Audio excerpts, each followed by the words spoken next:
selisih suara segala macam itu. Kemudian memutus pendapat DPR, memutuskan pendapat DPR. Dalam hal apa? Contohnya presiden wakil presiden melakukan kejahatan, melakukan pelanggaran, pengkhianatan undang-undang dasar. Maka DPR bisa menyatakan pendapat, mengajukan pendapat atau Mahkamah Agung untuk diputus bahwasanya presiden dan wakil presiden telah melakukan tindak pidana, telah melakukan kejahatan, telah melakukan pengkhianatan. Maka berdasarkan putusan dari Mahkamah Agung itu langsung di MPR melakukan rapat paripurna atau apa untuk impeachment presiden. Jadi ini maksud apa? Di hukum acara Mahkamah Konstitusi inilah objek-objek perkaranya. Selain itu tidak boleh.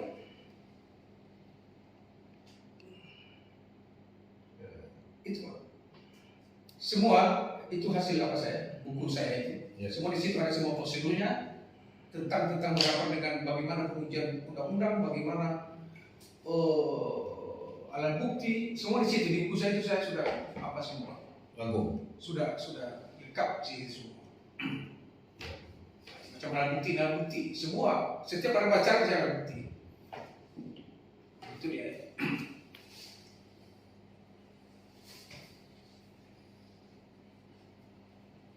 Ini kan prosedur ya, tidak perlu saya jelaskan lagi prosedur itu. Yang penting objek perkara itu penting tadi. Itu yang penting.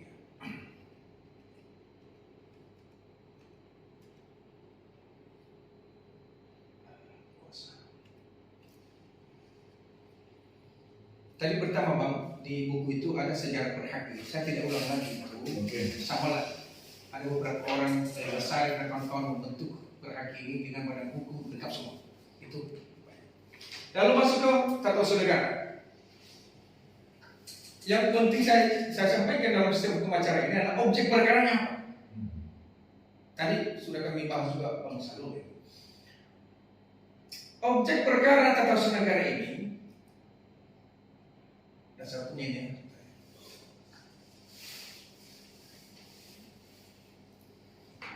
Hanya setiap keputusan tata usaha negara.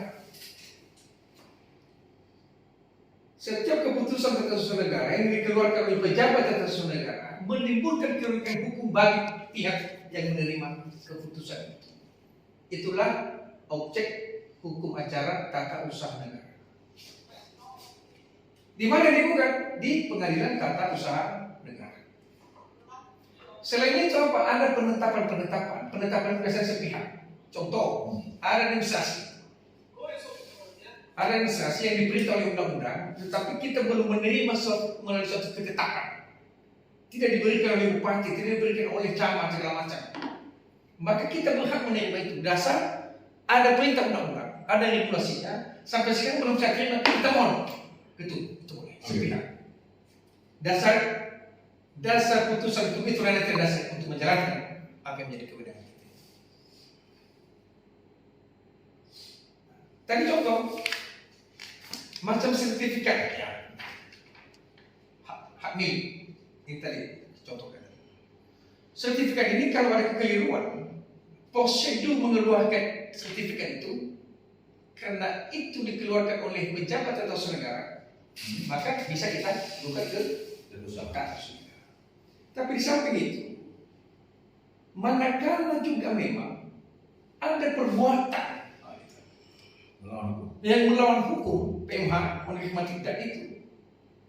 Gugatan sertifikat ini juga boleh diajukan ke pengadilan negeri dengan jenis gugatan perbuatan melawan hukum. Cuma nanti dalam petitumnya beda-beda mungkin. Contoh, macam di PMH di pengadilan negeri itu, semoga itu kan bisa saja saat petitum itu bahwa menyatakan sertifikat bernomor 1.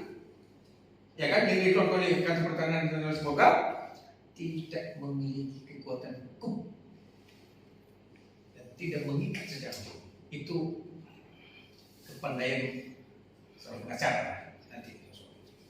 Jadi sertifikat ini bisa digugat ke itu karena prosedurnya bisa juga ke pengadilan negeri dengan gugatan perbuatan melawan. Semua ini saya sudah jalani. Oke. Harus jalani semua.